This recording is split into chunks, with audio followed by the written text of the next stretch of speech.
Sim, Espírito Santo, nós queremos ouvir Tua voz. Sim, amado Espírito Santo do Pai, nós queremos ser guiados por Ti, ouvir Tua voz, sermos sensíveis, Senhor, às Tuas palavras, sermos guiados e dirigidos por Ti, Espírito Santo. Aleluias, aleluias, aleluias. O que nós precisamos é o amor dos primeiros dias, né? E o temor dos últimos dias. Mas é gostoso o Espírito Santo, a gente sentir o Espírito Santo, né? É bom, gostoso nós sentirmos a presença do nosso Deus, do nosso Pai, que veio habitar em nós, fazer morada em nós. Tem tanta coisa, tanto trabalho do Espírito Santo para realizar na minha vida, na nossa vida, na igreja. E nós queremos ser uma igreja, uma comunidade baseada na palavra. Baseado na palavra, né? Salomão do reggae. Nós queremos ser baseado na palavra, de sermos uma comunidade cheia do Espírito Santo. Que é bom nós sentirmos. Então, acho que Jesus disse agora, né? Não é apenas sentir um arrepio, é gostoso nós sentirmos, mas é muito mais que isso. É algo que está estabelecido dentro da nossa vida, do nosso coração, da nossa existência, né? Ele veio habitar o seu povo, veio habitar a sua igreja. Então nós queremos que todos sejam como Atos 2, né? Todos ficaram cheios do Espírito Santo, ninguém ficou fora da bênção. Então nós precisamos desse nível de profundidade com o Espírito Santo, porque é Ele o agente de transformação dessa identidade nossa com Cristo, aonde nós precisamos a cada dia nos render a Ele, dizer: Senhor, mais de Ti na minha vida, e quanto mais de Ti, mais eu também me abro a Ele. Eu quero me abrir ao Espírito, eu quero sim dizer: Pai, mais de Ti, e também o Espírito Santo diz: sim, meu filho, e também se abra mais, se quebrante mais, se doa mais, oferte-se mais, porque a gente vai viver nessa troca né, com o Espírito Santo. O Espírito testifica com o nosso Espírito que de fato nós somos filhos de Deus, estabelecido.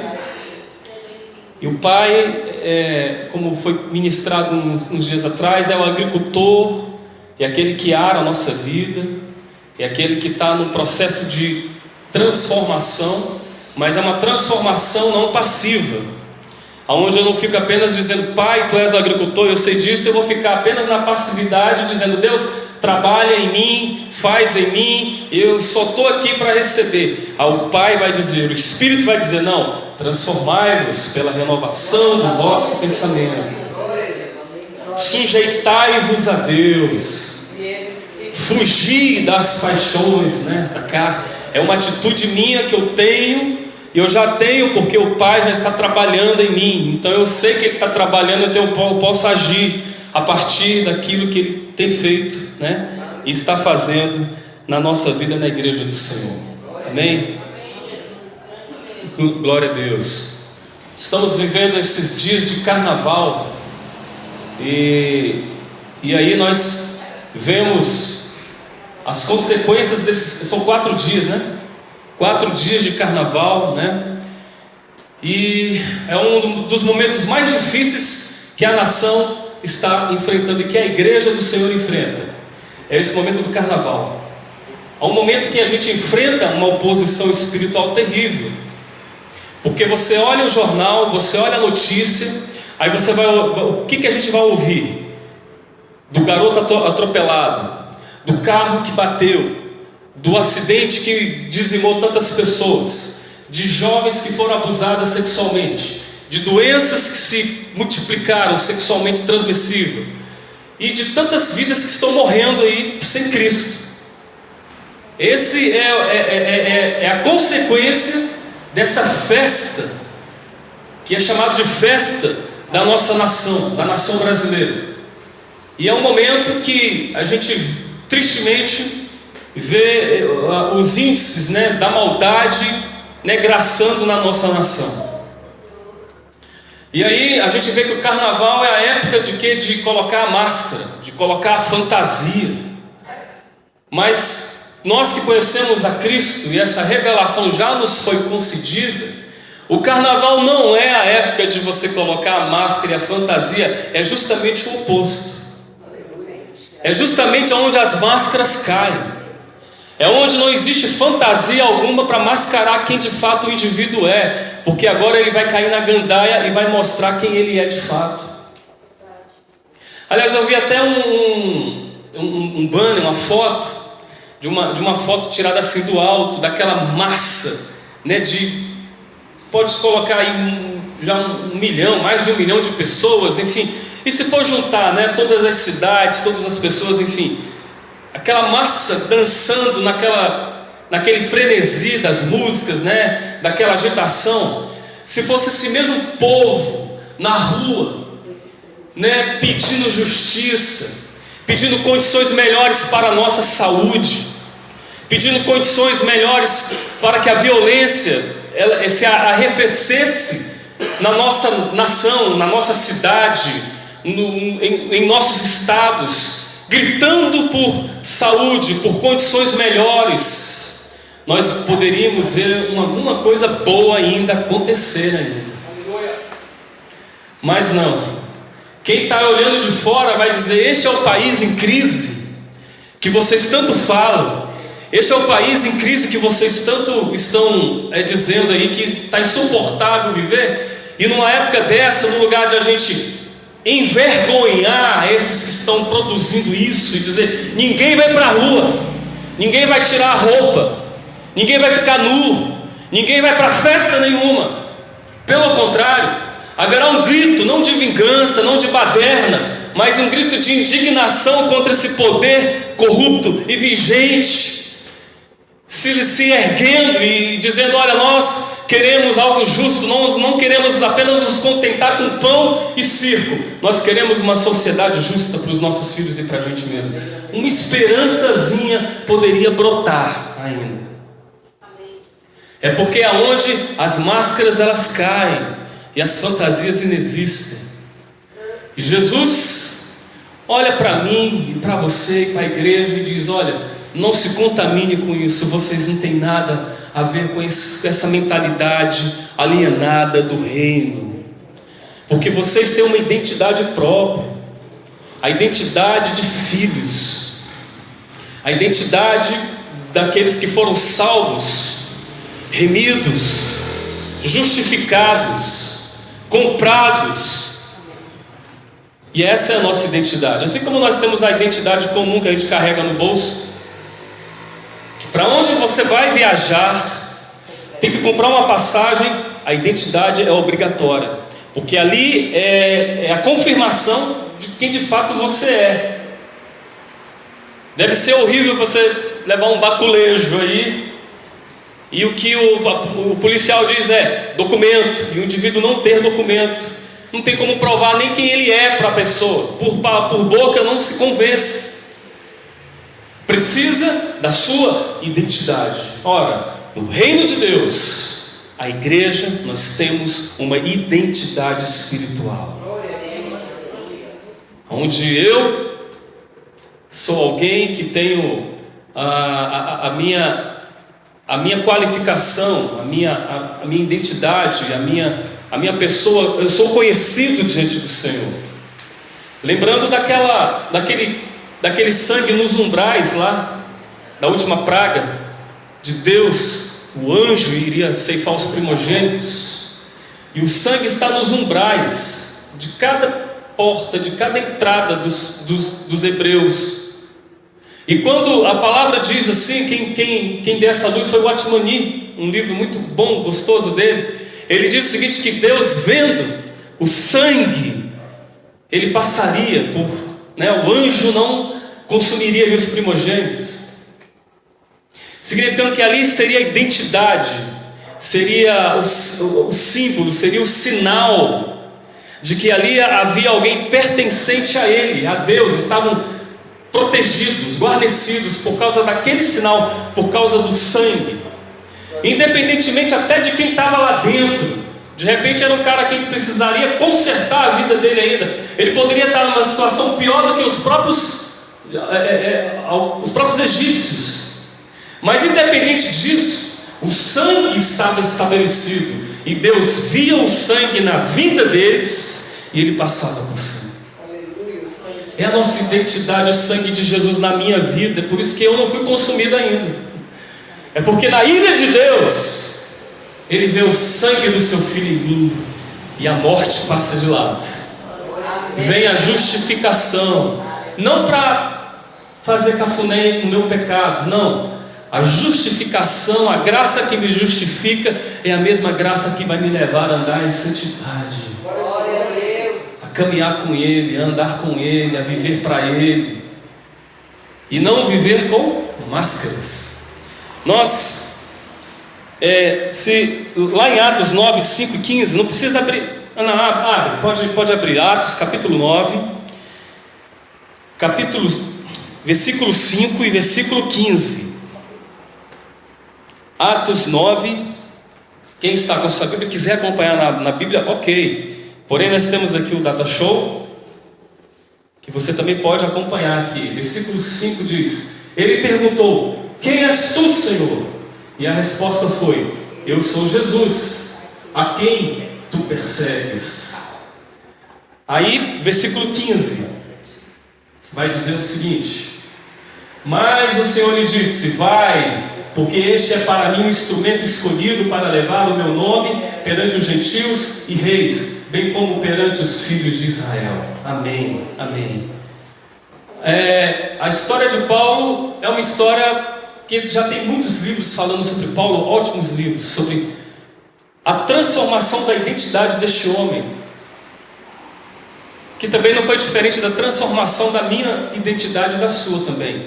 O contexto é diferente, a história é diferente, o momento foi diferente, mas o resultado tem que ser o mesmo.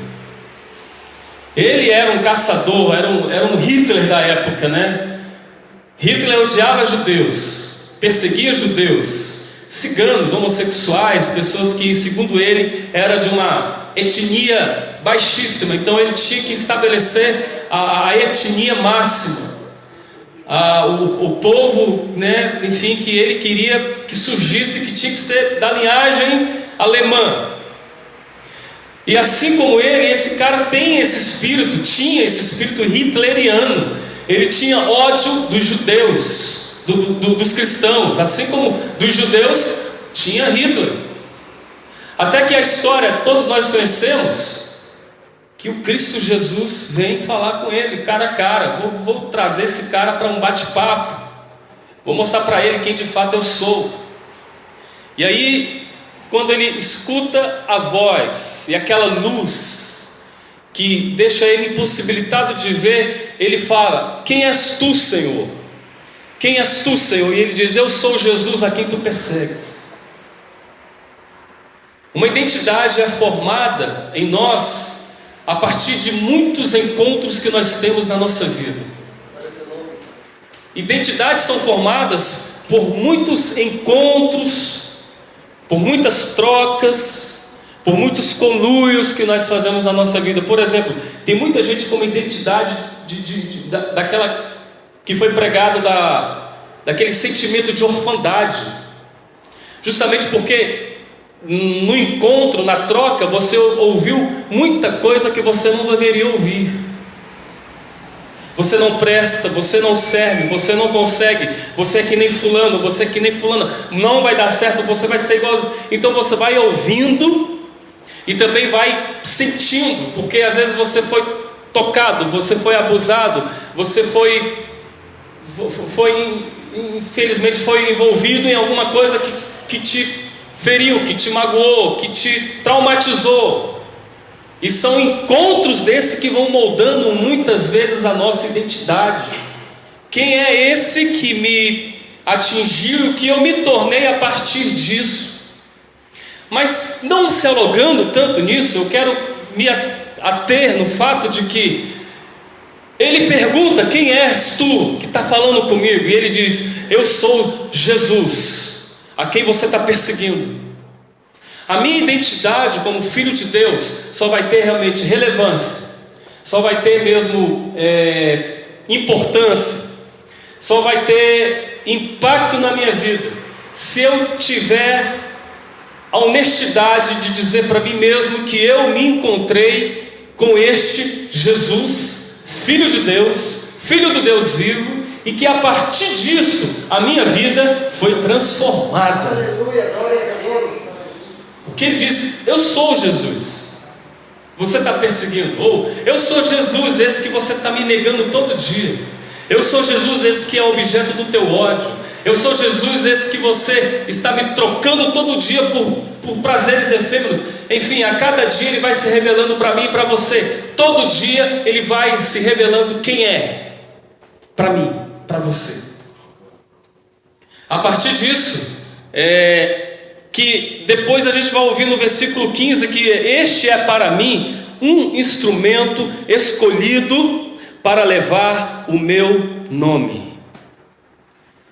Nem ele sabia disso, nem ele sabia dessa identidade, desse novo chamado, dessa vocação, de ser um instrumento de propagação de uma mensagem ao qual antes ele odiava, significando que não há identidade alguma que não possa ser moldada, não possa ser trabalhada, não possa ser mexida pela mão de Deus, para a glória do nome dele, em nome de Jesus. Mexe, Senhor, na minha identidade, tira esse sentimento de orfandade dos meus pais, dos meus tios, dos meus professores, dos meus amigos, que imprimiram uma identidade que não é minha, porque agora eu pertenço àquele que imprime uma identidade nova, faz-nos nascer de novo, uma nova identidade, um novo nome.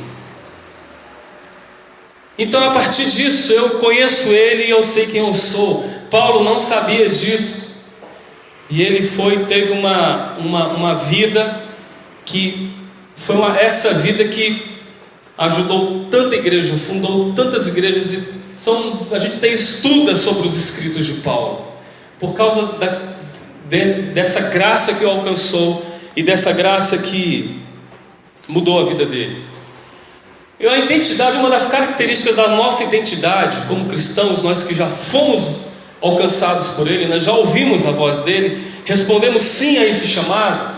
Uma das nossas identidades cristãs que a gente vai expressar no mundo é o modo como a gente anda. Você pode repetir isso comigo? Eu sou conforme eu ando. Amém. É por isso que Jesus disse: olha, vocês vão me seguir. Cada um vai tomar a sua cruz, vai negar a si mesmo, e vai me ver indo à frente. Vocês vão tomar essa cruz e vão seguir após mim.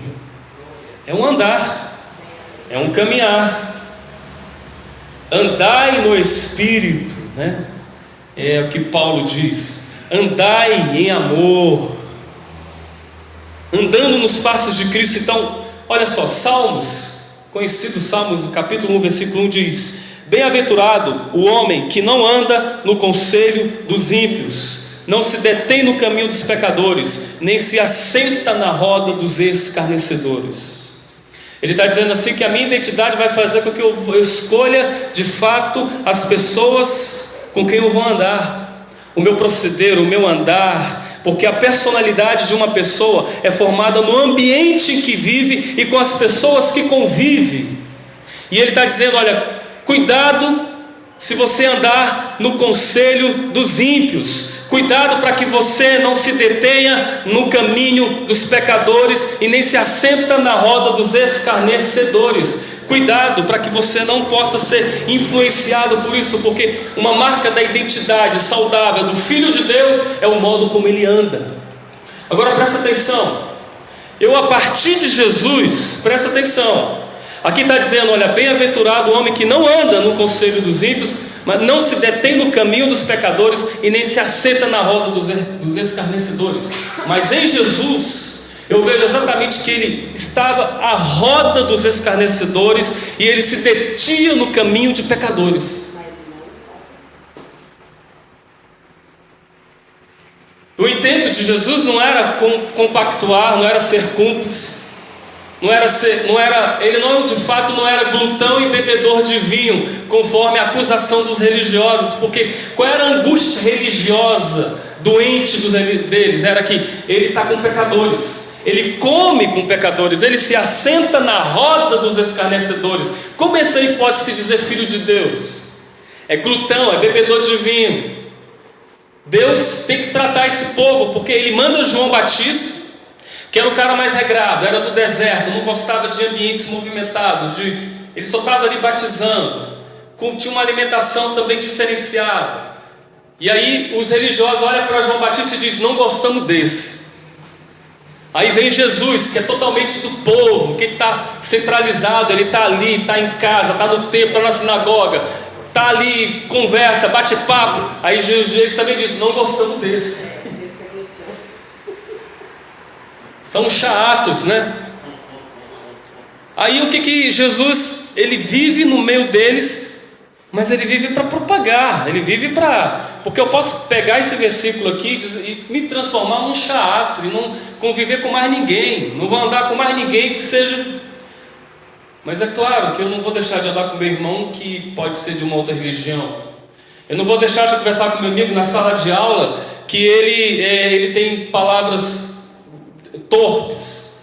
Eu não posso me coluir com ele, eu não posso me atentar aos seus conselhos, eu não posso me deixar influenciar por ele. Pelo contrário, eu aqui não posso ser um sal insípido, conforme Jesus disse. Eu não posso ser insípido no meu sabor. Pelo contrário, eu tenho que dar sabor a essas pessoas. Eu não vou dar sabor para eles me isolando deles, senão eu vou virar monge.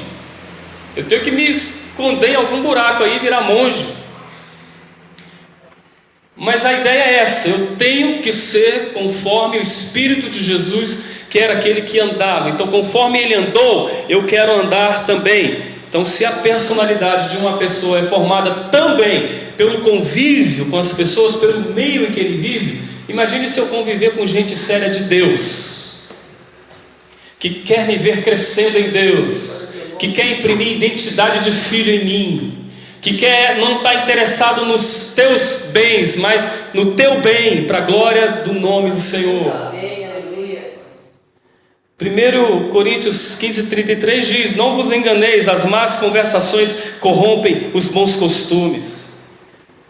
Se as más conversações corrompem os bons costumes, e as boas conversações, e o bom diálogo, e o papo cheio de graça, vai aumentar a tua fé, vai estabelecer coisas boas, pode renovar sua mente.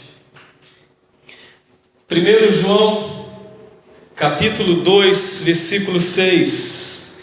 Aquele que diz que permanece nele. Alguém permanece em Jesus? Amém? Eu permaneço, eu quero permanecer. 1 João 2,6 vai dizer o seguinte: aquele que diz que permanece nele, esse deve também andar assim como ele andou. Quero andar conforme o Espírito de Cristo, o Espírito de Jesus. E esse andar dele vai bater de frente contra toda aquela religiosidade que um dia, se é que ainda tem dentro em mim, né? Dentro em nós. Mas vai nos levar para o caminho de simplicidade, de revolução, de poder no Espírito Santo. Por isso eu quero andar, eu quero conhecer Jesus. Amém? Aleluia. Então vamos aprender a andar nos passos de Jesus. Lucas capítulo 11, versículo 34. Aqui está bem aquele arroz com feijão, tá, irmãos? Mas espero que você goste de arroz com feijão. Né? Amém. Lucas 11:34. São os teus olhos a lâmpada do teu corpo. Se os teus olhos forem bons, todo o teu corpo será luminoso. Mas se os forem maus, o teu corpo ficará em trevas. Então a gente pode repetir. Vamos repetir. Eu sou o que vejo. Amém. Eu sou o que vejo. Tão importante isso, da partir daquilo que eu enxergo, daquilo que eu vejo, é que Jesus está dizendo: os teus olhos, os nossos olhos, eles são a lâmpada do nosso corpo. É a partir daquilo que eu vejo, é a partir daquilo que eu olho, não é apenas olhar, não é apenas ver, conforme Jesus está dizendo, mas é a maneira como eu interpreto aquilo que eu vejo. Porque a gente pode ver uma figura e cada um olhar com um olhar diferente. Mas o Jesus está dizendo de uma forma simples que a lâmpada do nosso corpo, ela está aqui, começa a partir do nosso olhar. Porque se o meu olhar, se o meu olho for bom, eu tenho uma identidade conforme Jesus, conforme Filho de Deus. Senhor, dá-me um olhar novo, tira o meu olhar, um olhar ambicioso, tira o meu olhar daquilo que não é do teu reino, que não tem nada a ver contigo, Senhor. Coloca o meu olhar naquilo que é bom, porque os olhos, eles devem ser bons, porque a consequência disso o corpo será luminoso. Jesus nos deu esse ensinamento sobre os olhos bons e os olhos maus. Os olhos têm a finalidade de mostrar para onde vamos, ou as opções que temos. Os olhos também têm a alternativa de se fecharem para não olhar, porém até quando não queremos. Provérbios 27:20 diz: os olhos do homem nunca se satisfazem. Os olhos revelam muitas verdades, mostrando o que a pessoa realmente está sentindo. Aí Salmo 101:3, não precisa colocar não, Andressa, para a gente adiantar. Diz assim, Salmo 101: não porei coisa injusta diante dos meus olhos. Olha só. E também Provérbios 3:7: não seja sábio aos teus próprios olhos. E Provérbios 16:2: todos os caminhos do homem são puros aos seus olhos, mas o Senhor pesa o espírito. Eita Deus! Ser filho é um processo. Ser discípulo de Jesus é um processo que não acaba. Por isso eu quero estimular você. Olha, você está num processo discipular, de discípulo. É verdade, eu tenho dificuldade, eu preciso mudar o meu olhar. Não se culpe, não auto se impune, pelo contrário, pecou, volte-se para Deus, porque Ele é o remédio. Aquilo que Jesus nos ensina a praticar na sua palavra, como por exemplo, a gente lê, por exemplo, o Sermão da Montanha, todinho: amar o inimigo, ser pacificador, tudo aquilo que Ele colocou para a gente fazer, praticar e realizar. Ele mesmo é quem nos fortalece, é Ele mesmo quem nos dá as condições necessárias para viver isso. Não é simplesmente assim: olha, eu coloquei esse mandamento, se virem e pratiquem, porque se não fizerem isso, vocês estão danados. Não, pelo contrário, Ele conhece as nossas limitações, as nossas dificuldades, e a palavra dele, que a gente deve viver e cumprir, Ele mesmo nos deu o seu Espírito Santo para que a gente tivesse força para viver isso. Então eu posso viver isso, eu posso. Nós podemos viver isso, igreja. Nós podemos ser uma igreja cheia do Espírito Santo, com uma identidade de filho, pedindo: Deus, eu quero andar como o Senhor andou, Jesus. Eu quero olhar como o Senhor olhou. Eu quero que os meus olhos sejam bons, porque está dizendo o seguinte, que todo o meu corpo vai transmitir essa luz, dessa bondade, e as pessoas vão ser irremediavelmente atraídas por essa luz. Amém? Glória a Deus. Por último, dentre tantas coisas, você também é o que você ouve. Vamos repetir: eu sou o que ouço. Amém. Aí tem Romanos 10:17, né? A fé vem pelo ouvir, e ouvir pela palavra de Deus. Não mudou, não mudará, e continuará sendo assim. A fé virá por aquilo que eu ouço. Por isso a qualidade da fé que a gente escuta, ou não qualidade, depende daquilo que eu estou ouvindo, né? Tem um cantor muito famoso que ele postou uma frase uma vez no Facebook, e a frase tinha uma desconexão, não tinha muita base bíblica. Um cantor muito famoso. Uma outra pessoa disse assim: esse cantor aí tal, e desceu a lenha no cantor. Mas o que ele não sabe é que muitas vezes esse cantor foi ensinado assim. A fé que ele ouviu foi uma fé daquela maneira, daquele jeito, mesmo sendo distorcida. Então muitas vezes ele não é nem culpado por aquilo, ele foi ensinado assim. Ora, tem gente que está buscando a bênção do Senhor, fazendo volta 7 vezes no monte, tendo que pagar um preço, né, por assim dizer, porque esse foi o tipo de fé que eles ouviram. Por isso a fé, negativamente falando, né, mas a fé que se instala em nosso coração, vindo pelo ouvir a palavra de Deus.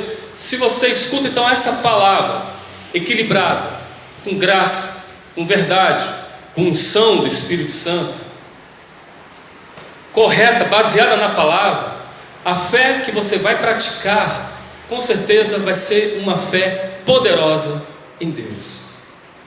Então eu quero ouvir essa fé.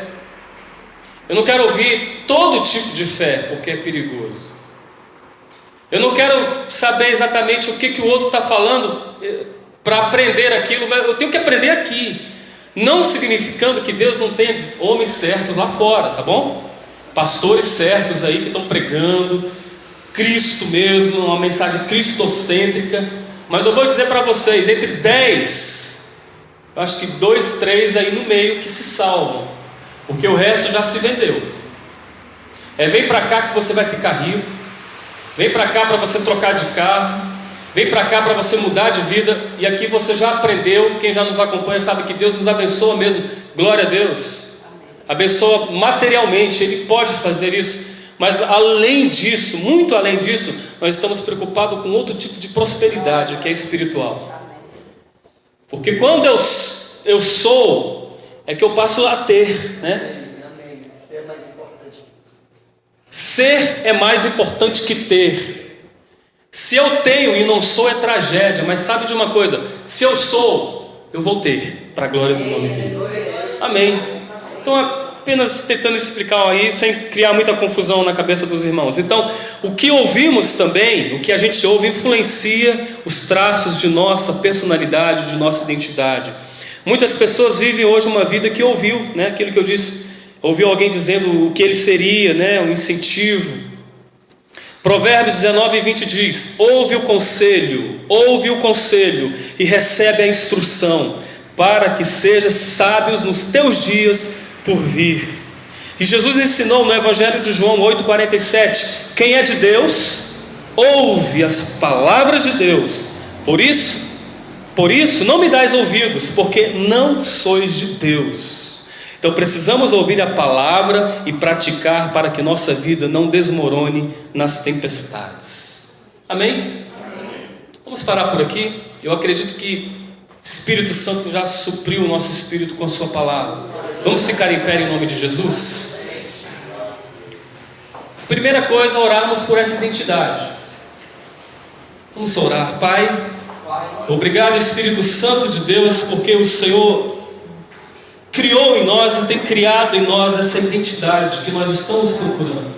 Sim, Jesus, nós queremos ser conforme a Tua imagem, nós queremos ser conforme a Tua mente, a mente do Senhor, a mente de Cristo, Senhor, sendo gerado em nós. É uma igreja que são formados por pessoas que nasceram de novo, por ter essa identidade de filhos, de filhas, ao qual a gente pode te dizer: Abba, Pai. Podemos nos aproximar da Tua graça, do Teu trono, da Tua presença. Eis aqui Teus filhos, eis-nos aqui, Pai, somos os Teus filhos. E como filhos, nós nos rendemos à Tua autoridade, nos rendemos e nos subordinamos em amor à Tua palavra, e o operar dessa palavra em nosso coração. Nós queremos andar como o Senhor andou, nós desejamos olhar como o Senhor olhou, e nós queremos ouvir sábias palavras, conselhos prudentes, para que a fé se estabeleça em nosso coração, Jesus. Senhor, assim seja. A tua igreja, com essa identidade de filho, forma isso em nós todo dia, Senhor. Amém e amém. Vamos aplaudir o Senhor?